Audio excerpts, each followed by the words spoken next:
Welcome to HTV. I'm Martin False, and today we have a young man that is rising in the country music genre. He's unbelievable talent. He's an unbelievable person, and he's going to be the Grand Marshal of the Hercules Parade. And if it's already happened, well, you probably saw him. But his name is John Foster, and you know him, of course, because he appeared on American Idol, and he's been at the Ryman. He is just on the rise. He has played with some big-time artists, and fundamentally, he loves the old school mixed with the young school. He's got a good, diverse background, and he has a very spiritual background. So joining me now with S.P. LaRussa of the crew of Hercules is their Grand Marshal, John Foster. John, good to see you. Good to see you as well. Thank you so much for having me. And welcome to Houma. Thank you. I absolutely love the city, and I'm so glad to be here. And SP, we're going to give you the floor first because you're the great one at introducing everybody, and you got a winner here today. This is big time for Houma. Well, this young man here, I watched him on TV, and when I saw the entertainment he had, I figured the people of Houma, Louisiana need to meet John Foster. And the only way you meet John Foster is to bring him to Hercules and make him the Grand Marshal, and we only do it one way, Hercules style. That's right. But I think most people watching, they know who John Foster is now. Hey. He was on the show. He's catapulted past that. It's becoming bigger and bigger for you. But I want to go back to the early days. Yeah. Where did it all start? Where were you? You know, it started, the actual very, very origin of my singing started. My family has a camp on Bayou Pigeon, which is not too far from here. Yeah. And the power went out one night. My family was karaokeing off of a battery-powered speaker. And because the power was out, there was no lights. And I was somebody who was very, very scared to sing. Yeah. But because there was no lights, I was okay with doing it. So I sang a song, and my family saw there was something there, so they kept making me sing. They'd have to force me. And eventually it just kind of snowballed into, I was singing at places like Groves Marina, which isn't too far from here either. That was my very first public appearance ever. I sat in with a great band called Rough and Ready, and my uncle Galen Martin, he's a musician. He's really who I give credit to for pushing me on the stage. He pushed me up there, and from then on, it's just been guest appearances here and there with different bands, playing at places like Marley Marina, and just wonderful little spots. The Mosquito Bar, which isn't too far from here. Yes. I learned so much paying my dues in those bar rooms, and I think actually it's one of the big things that people get wrong about me when they first hear about me is, he did nothing. He went on a TV show, and then all of a sudden he's right here. That's not true at all. I started playing in bar rooms when I was 16 years old. I'm 19 now, so although it sounds like not too long, 3 years, it was quite a long 3 years. You know, doing a gig for 3 hours on a Thursday night in great places like Pierre Park, driving home and studying for a calculus test the next day is not exactly easy, but I did it, and I'm so glad I did it because it taught me so many valuable things that I then used on national platforms. So it's been such a great ride, and I'm excited to think that this is just the beginning. When you talk about Pierre Parton, SP will know Don Rich. Oh, I love Don Rich. Yeah, he just a legend. He over sure there. is. But who's some of the people you played with to where when you got on stage you went, oh my God, I've ascended now to where I'm playing with fill in the blanks. Yeah. You know, it's funny you say, you mentioned Mr. Don's name. He was one of the first musicians that I really sat on stage with before all the Idol stuff, of course.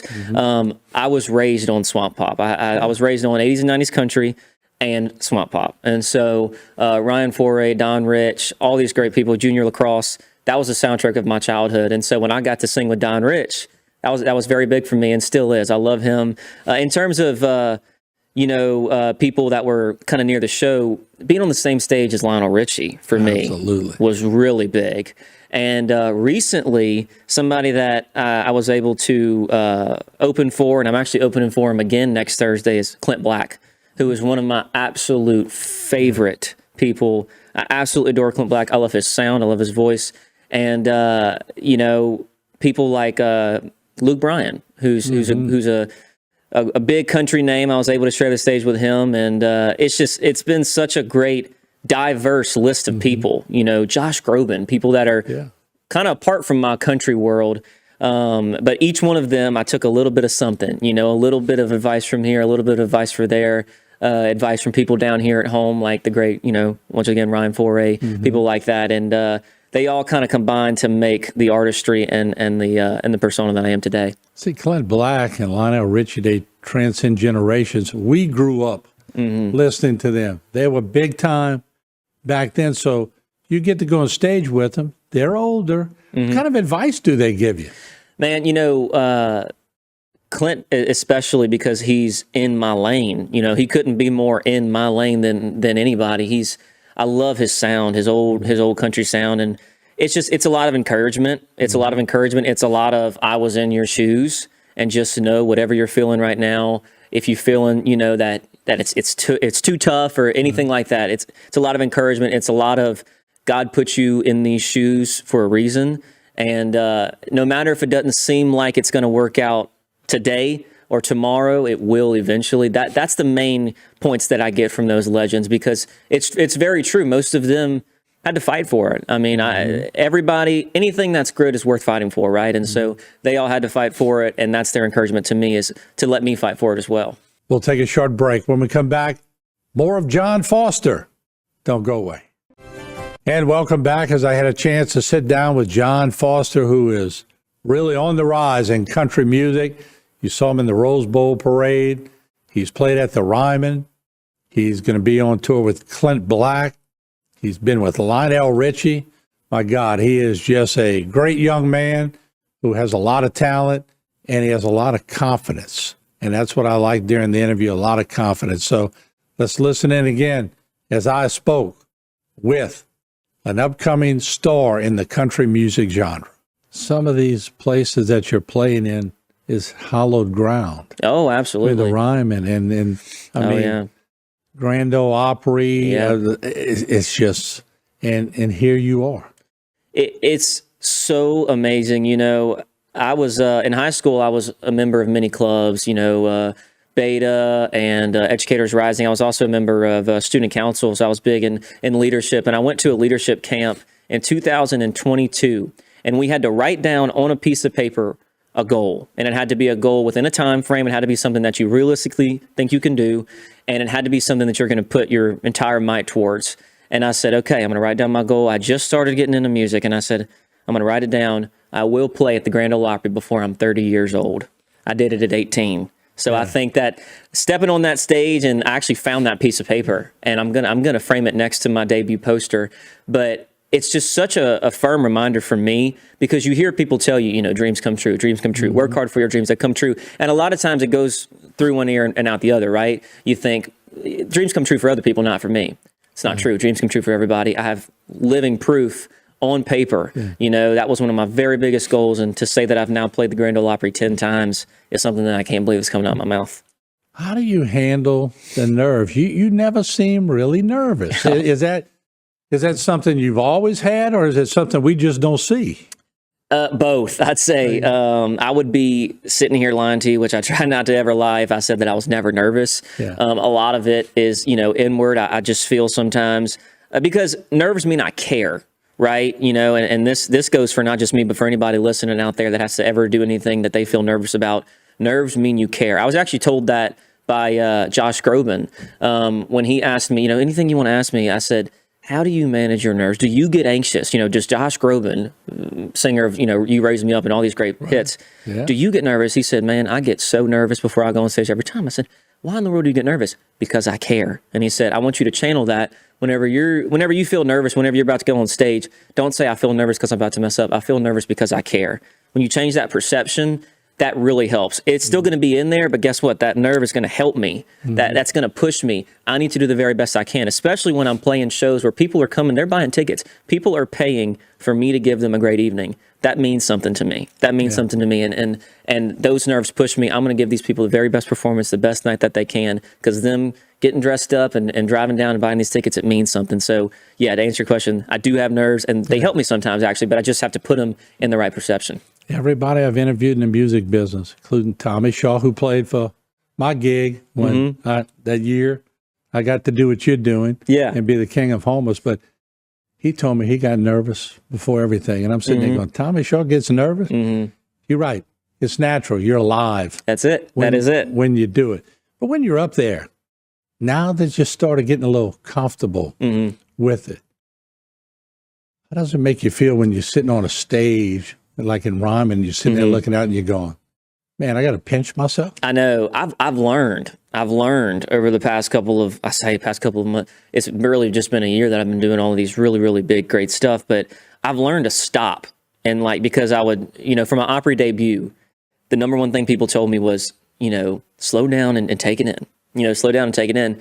And I did that at the Ryman. At the Ryman, you can actually, if you watch the video of me, you can see me. I say, hold on, let me just stop and breathe real quick. And I just breathe. And that really helps me, because it's like, I'm here, I am at the mother church of country music. And when I just put that in my head, but the stage is somewhere that I just absolutely love. I love a stage, and I love the feeling on a stage. And to kind of go back to your question about nerves earlier, a lot of times what happens is I'll be nervous up to the point that my boot first touches the stage. And the minute it does that, it's gone. Right. I feel I'm at a state of peace. I belong here. I'm supposed to be here. There's a reason I'm here. Now let me follow through with that reason and give a good performance. That's usually what happens. Most people that I do interview that have made it, they sort of knew that they had. You don't develop too much. You sort of knew. You have the it factor. When did you kind of know you had it? I really, from a very young age, I've always felt called. I didn't know exactly what it was that I'd be doing. I honestly, when I was younger, I thought I was going to go into politics. Politics was something that interested me. I studied it 1 year at LSU, which it's great tonight that I'm riding a big tire. I love, LSU. Yeah. And I went there for a year. I was studying to be an oncologist, a doctor. So it really has always been evident to me that God's called me for big things, to make the world a better place whenever I can, to touch as many lives as I possibly can. All right, we'll take a short break. More questions with the star here in our area, John Foster. Don't go away. But now close out my interview with John Foster. What a great young man. It was a pleasure getting to know him a little better during the interview. He's played around a lot of these bars in the area.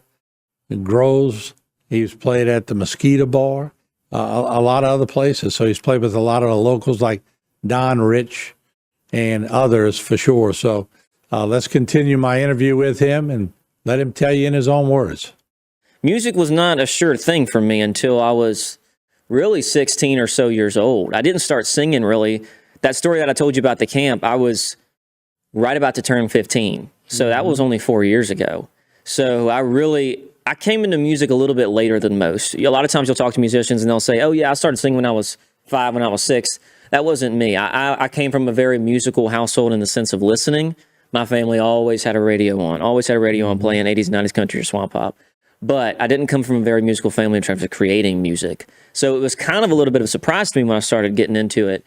But it just became very clear, seeing how much I could impact lives, even, once again, those small places, which I say they're small. To me, they were big, and they still are big because they were so important in my career. Places like the Mosquito Bar and things like that. Seeing just a few people in there, sometimes maybe 10 people.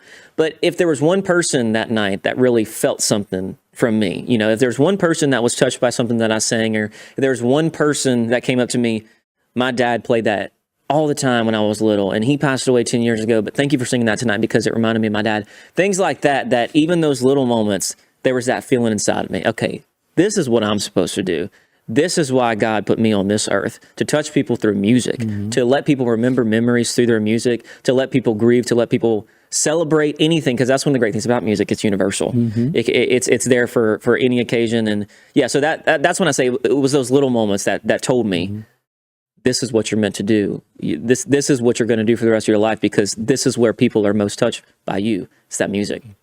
You seem very grounded, but you also seem like you have a mixture of old soul with young soul. There's a good mixture, but very young, but you're grounded. Where did that come from?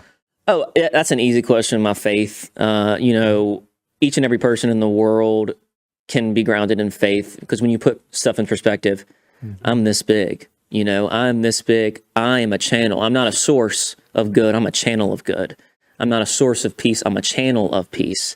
I am but God's hands, God's feet, God's mouth.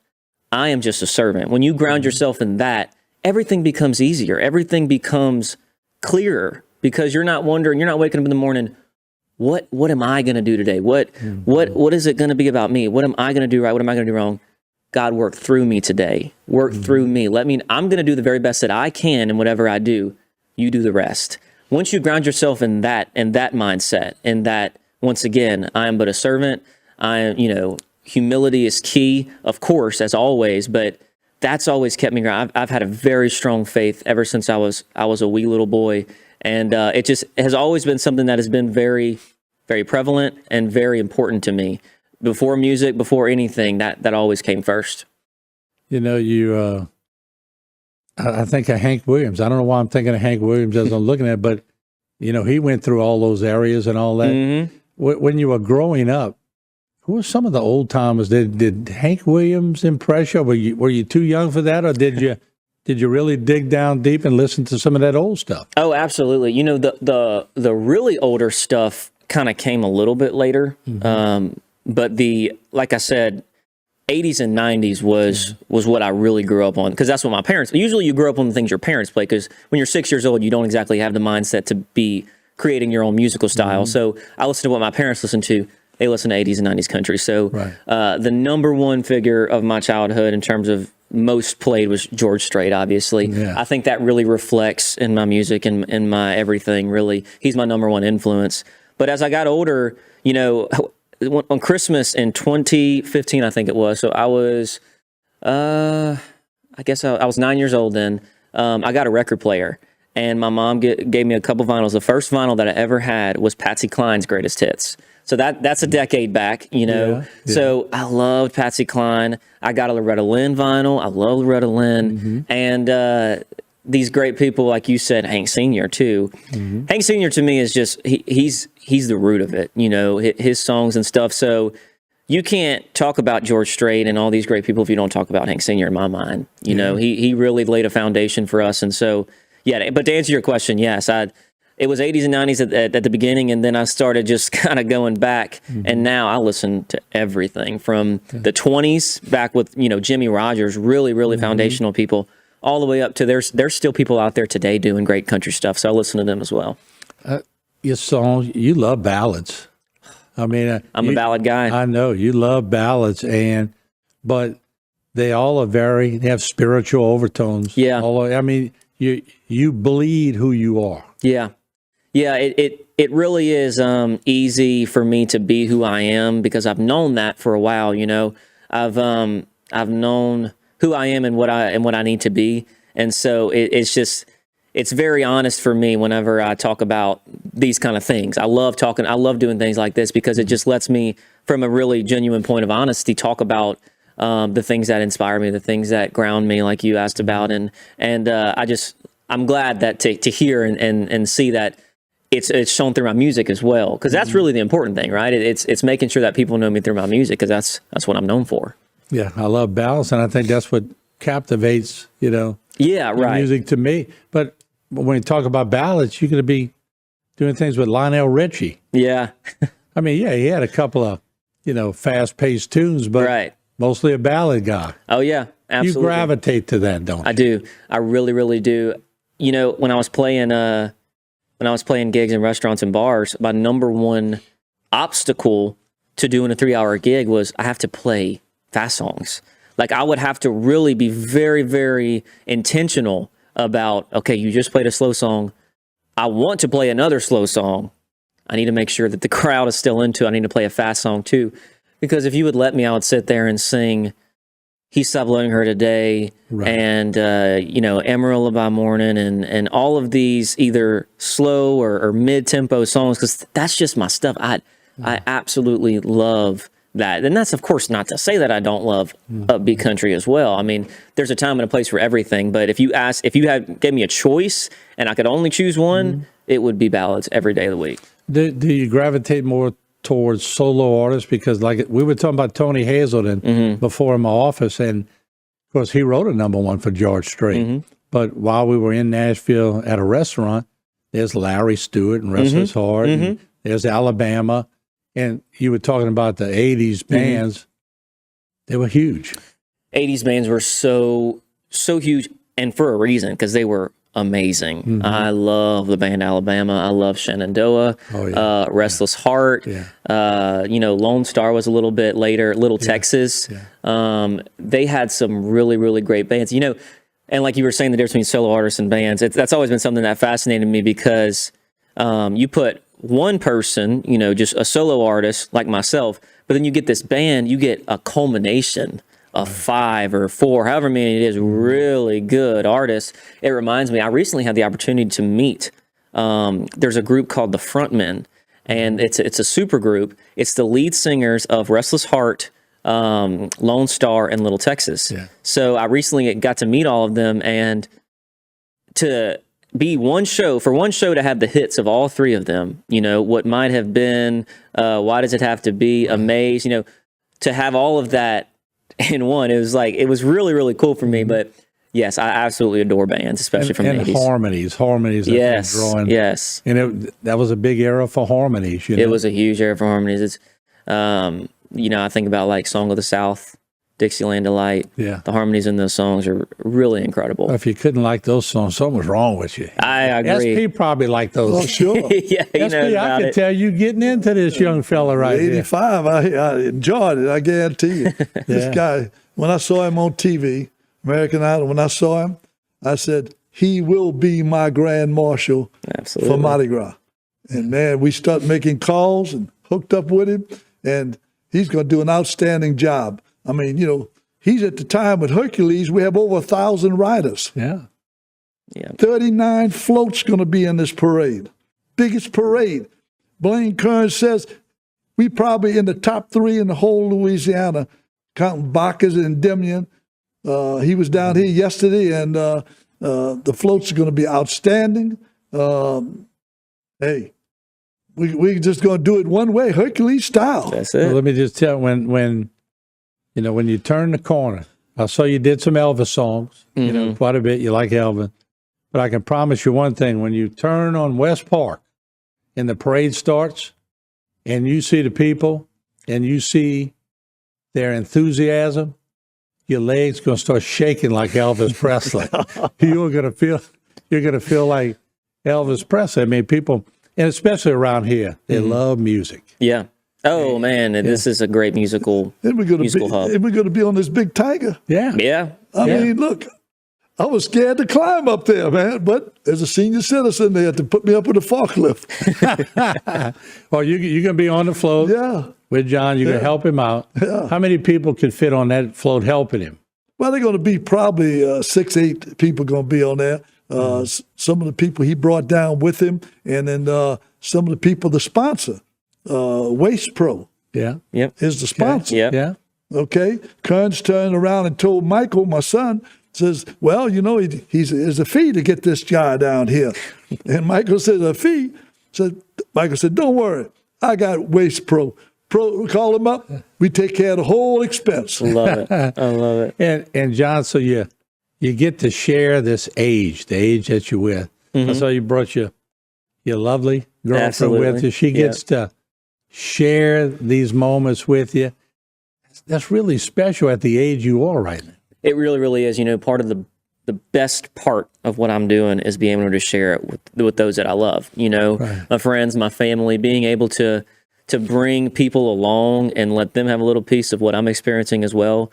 Family and friends coming to the Grand Ole Opry, and people coming and things like this. It's always one of the best feelings, not only to experience something, but to share that experience. It's a blessing, and I'm honored and so blessed and glad that I'm able to share. I'm just thankful to do it. What's the favorite song that you like to? Now, I ask this all the time, and I know it sort of morphs with artists, because tonight it could be one thing, and then 2 weeks from now it could be another. But what's the favorite song that you love to sing? That I love to sing? Yeah.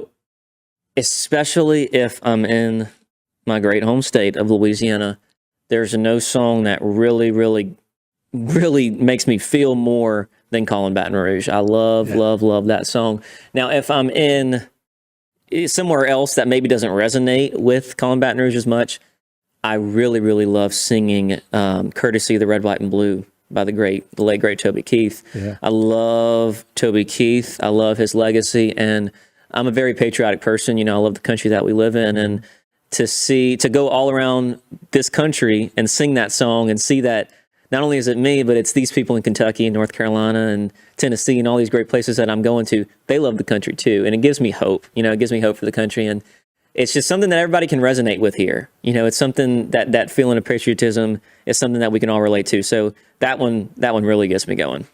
So you've been to Groves, you've been to the Mosquito Bowl, you've been to the Grand Ole Opry, but now you're at a point in your career, I'm sure, where everybody wants a little piece of John Foster. And I'm sure you run into people that go, oh, I remember when I got you started, or I remember when I did this. And so everybody wants a little ownership. And in a way, it's got to be quite flattering to you. It is. And most of the time, 9 times out of 10, they're going to come from a point of truth, because I couldn't have started if I didn't have to pay my dues and learn from places like Groves and the Mosquito Bar and Marlin Marina and all these great places. I had to get those started, and especially those people that are listening, they know who they are, that came to see me over there, because it's a two-person effort to really support me. One, people have to get me places, get me to venues, and two, people have to show up. Audience members have to show up. And so I'm thankful to both sides of that, for the people that get me places and then for the people that show up, because I physically, and I really hope people understand what I mean when I say I cannot do it without that. I cannot do it. That is where the artist, the 2026 artist sustains itself. We no longer are able to financially sustain our business off of our music anymore. Used to be, you would buy records, you'd buy CDs, you'd buy all of these things, and a portion of that would go to the artist. Now, I am so thankful for the people that show up to our shows, because that's what really matters. Now, while I'm sustaining this business, but also before all of this wonderful American Idol stuff, those days of Groves and all of that, those people that showed up there and really supported me at the very beginning, who, once again, they know who they are, those are the people that really can truthfully say, I had a hand in getting you started, because it really is true. What's your life like now? What's an average week when you're touring, and not on your break week, but how hectic is it? Oh man, it can be really hectic when we're touring, because, I've got this night here, and then I immediately hop on the bus and drive 7 hours to go here, immediately hop on and drive here. It gets really kind of exhausting. The good thing is, though, I sleep well on a bus, so I'm able to get rest in. But a lot of people don't see the behind the scenes. They say the music business, that it's a two-word thing, the music business. It really is a business. And so during the week, if I'm not on the road, or if I'm not, touring or anything, I'm doing business work. I'm worried about, different shows, worrying about this. And I have a very wonderful, large team behind me of agents and management team and stuff. I'm constantly corresponding with them about, photos and when we're going to record this, and let me set up this right here. There's a lot that goes into this, and I love it. I love doing it. I love the phone calls. I love the emails, and I'm doing them all week long.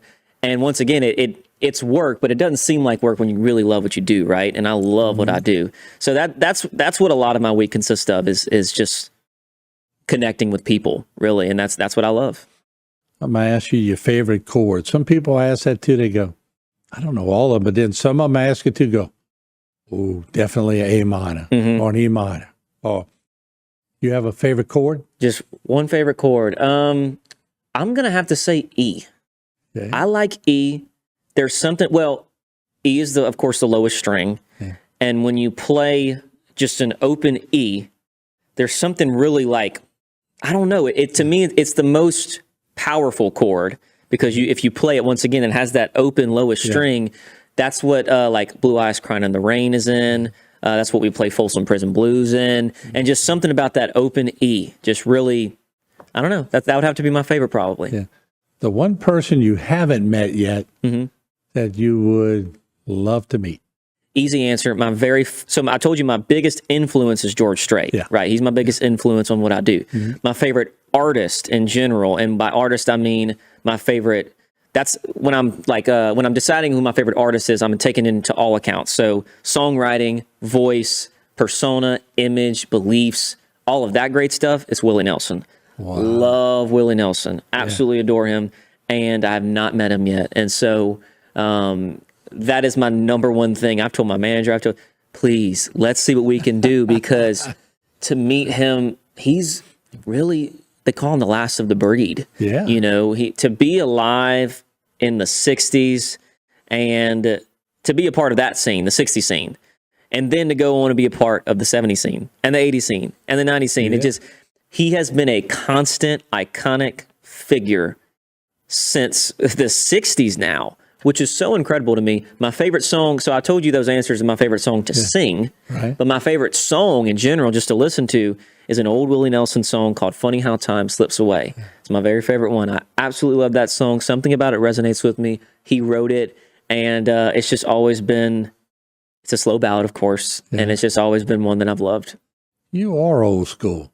Yeah. You know, Merle Haggard and Chris Christopherson, Yep. his writing ability. He's my favorite writer. Yeah, Chris unbelievable Christopherson. writing skills. And, of course, so much talent in this area that we come from, and you have been able to make the rise. Yeah. It's got to make you feel special, because there's been a lot of people that we felt have had the talent, but they didn't put in that little extra push, or some of them had life changes or whatever. Oh, yeah. You got it going. You know, George Jones said it perfectly. This whole world is full of singers, but just a few are chosen, right? We are so full of singers, and just a few are chosen. And I'm just so thankful, so blessed, and so honored that I'm one of the ones that was chosen to do things like the Grand Ole Opry and the Ryman and the Hercules Parade, be the Grand Marshal over here. I'm so honored, because you are so right. We have so much talent in the world, but especially in Louisiana. There's something in the water down here. I know a lot of people. I know a lot of wonderful musicians, writers, singers, players that are just wonderful, wonderful, wonderful. So I'm honored to be a part of that group of Louisiana musicians. And once again, I'm blessed to have been one of the ones that was chosen. What do you do to get away? Do you fish? I have fished. I'm not a fisher. I wouldn't call myself a fisherman. Like I don't fish regularly, but I told you my family has a camp in Bayou Pigeon. Yeah.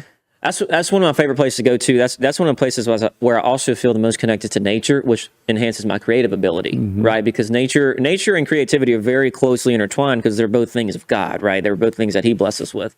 And so I love, the thing that I'm most well known for at this point is a song that I wrote called "Tell That Angel I Love Her." I wrote that there. Yeah. So I connect very deeply. That's my go-to. Like, I'm gonna get out of here.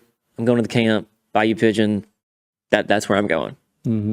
I love the spiritual connotations in your songs, and you can obviously tell you're very touched by that side. So we need more of that.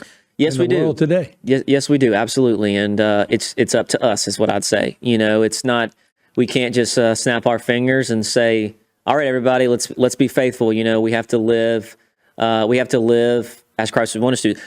I love the quote, sometimes you are the only Bible that people will ever read. A lot of people won't open up a Bible, but they'll see how you act. And so that would be my challenge to everybody who shares the sentiment of us, that there needs to be more of that in the world. Then there needs to be more kindness. There needs to be more action, more. We can't just say everybody believe in what you're doing. Kindness, love, peace, all of those great things. That's going to make this world a better place for sure. SP, you got a good one here. Oh, we got a winner. You got a good one here. Oh, and the Lord done got the weather for tonight is just awesome. He was on our side for that one. Oh, yes, indeed. Well, look, I've been around. They have not had luck with the weather on Hercules for the 2-week span of Mardi Gras. Hercules normally has 20 to 30 degree weather, a little sleet. Yeah, But when I woke up this morning, I walked outside, I said, John, you are one lucky man. You got, this might be the best y'all have ever had. Yes. Right it is here. gorgeous. It is absolutely gorgeous. So you going to get a little rest before? I'm going to get a little rest. I know that there's a long ride ahead, and so I'm going to hop back. We were fortunate enough to get my bus down here. We have it parked So I'm going to go hop in that bunk bed and get some rest and recharge because I'm ready to have a great time tonight. John, thank you so much. Absolutely. And thank you for thinking about Houma. Absolutely. Thank you so much for having me. I can't say enough how thankful I am. And come entertain the folks of Houma. And I know they're going to be glad to see you. And on the route, you will hear some of his own songs. Oh, yeah. They'll be great. playing them from the bed, from their flat beds and all that. So thanks again and good seeing you. Absolutely. Thank you so much. Let him tell you how he's going to ride. How you going to do it? We're going to ride it Hercules style. Well, that wraps it up. I want to thank the crew of Hercules for arranging this interview with HTV. I want to thank John Foster and his agent and all his management for allowing him to come on and speak to his fans right here on HTV. Take care, everybody. God bless you. We'll see you again later. We have some presentations to do. Start off today, I want to introduce the people we have up here. First off, King MJ plays on. Parish President Jason Bergeron.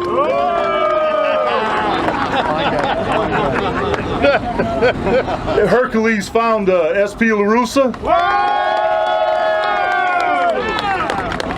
Our Grand Marshal John Foster. Our DA Joe Waits. And our club president Mark Petrie. And we can't leave out our sheriff, Tim Saunier.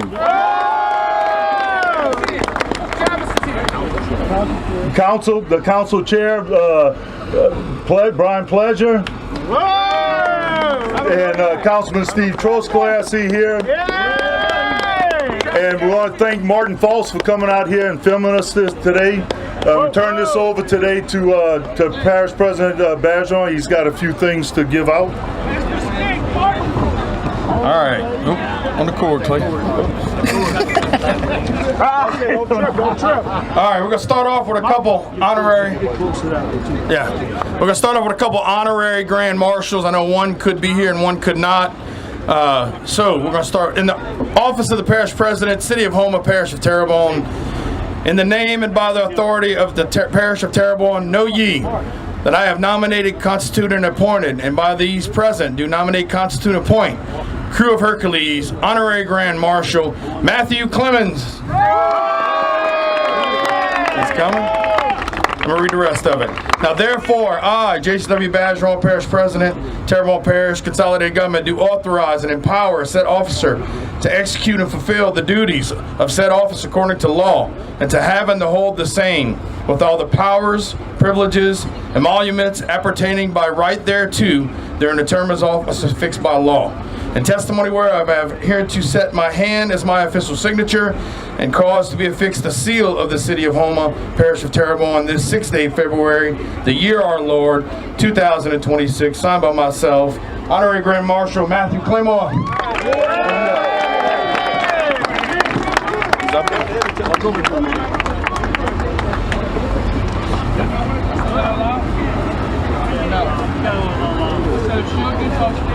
I'm not getting on stage. I don't like limelight. You're on stage. You're on stage. You're on stage. Why is tilting that way? All right. And so the second one of the second guy couldn't be here. Office of Parish President, City of Houma, Parish of Terrebonne.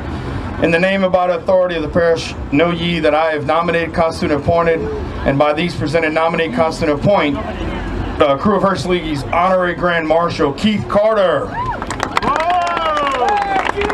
Now, therefore, I, Jason W. Bergeron, Parish President, Terrebonne Parish, Consolidated Government, do authorize and empower said officer to execute and fulfill the duties of said office according to law, to have and hold the same with all the powers, privileges, and emoluments appertaining by right thereto during the term of office that is fixed by law. Amen. So we'll pass that one to him and we'll get down to the business. All right. Now, our special guest. Same thing, as I said before, we'll go through it again though. Office of the Parish President, City of Houma, Parish of Terrebonne. In the name and by the authority of the Terrebonne Parish, know ye that I have nominated, constituted, and appointed, and by these present do nominate, constitute, and appoint, the Hercules Grand Marshal, country singer John Foster.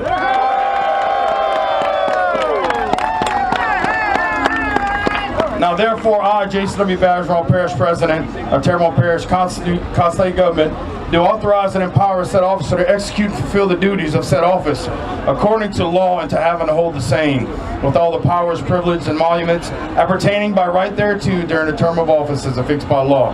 In testimony whereof, I am here to set my hand as my official signature and cause to be affixed the seal of the city, home of Terrebonne Parish, the 6th day of February, the year our Lord, 2026. I present key to the parish to John Foster.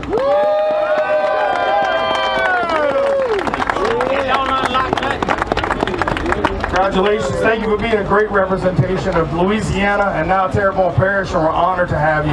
You want to say a few words? Yeah, sure. Thank y'all so much for having me here. You know, it's just such an honor and a pleasure to be here in Houma. I hear that Houma likes to have a good time. Is that true? I know that Houma likes to have a good time. I love y'all down here, so thank you so much for allowing me to be your Grand Marshal, and I look forward to having a great Louisiana time tonight. Let's hear it one more time for the people on the stage right here. Your king, your parish president. Thank y'all so much for having me. Let's have a great time. Hercules style, let's do it. All right. Short and sweet. What we have now is we have these plaques that we'd like to give to the Grand Marshal. We want to make sure he goes home with a lot of memorabilia from Hercules. So this is this year's theme poster. We're celebrating all of Louisiana's fairs and festivals this year, as you know. And so what better thing to give a young man from Addis, Louisiana than fairs and festivals from Louisiana? All right, let's hear it.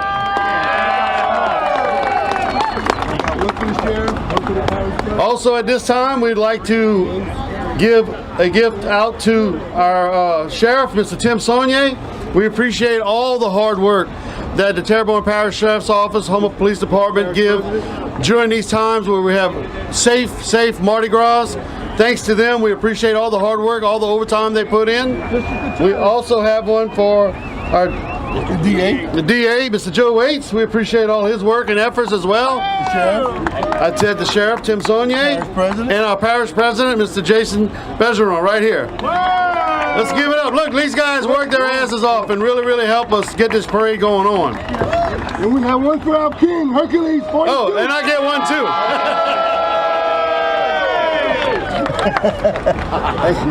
Yes, sir. All right, look, I know we're ready to get this parade started. We're ready to get this day started. One more thing, I have a couple of gifts that my wife and I, the chaos coordinator, Ms. Dawn, has gotten together for us. So, John?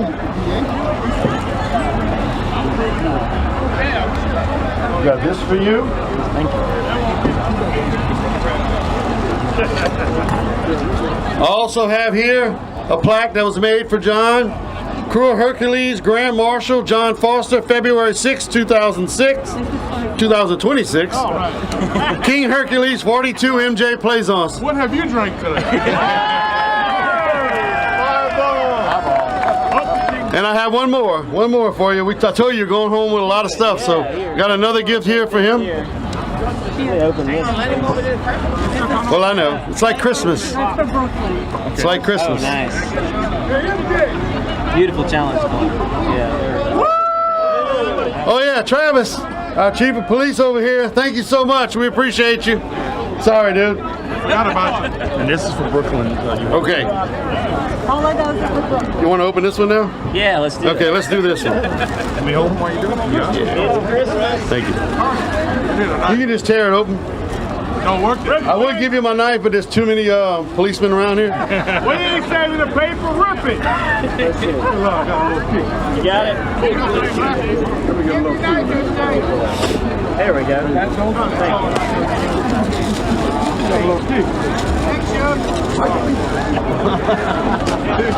If you caught a leak, it wasn't my fault.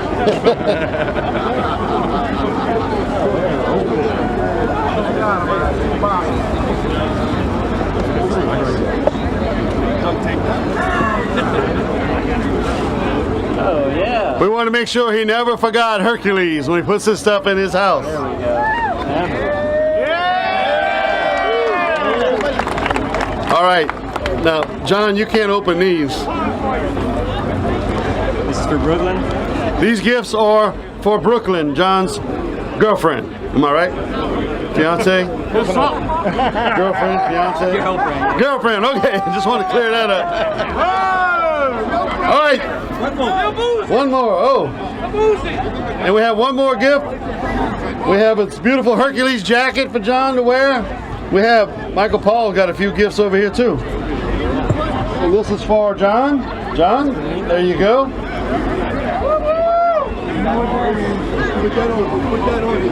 Hang on. Nice official.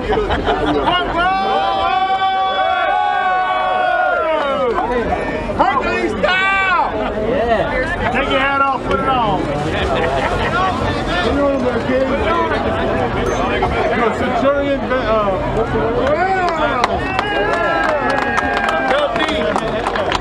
Hercules!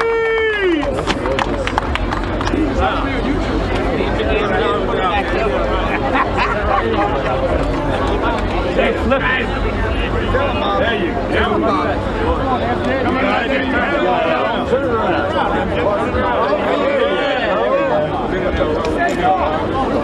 we go. That's a heavy one.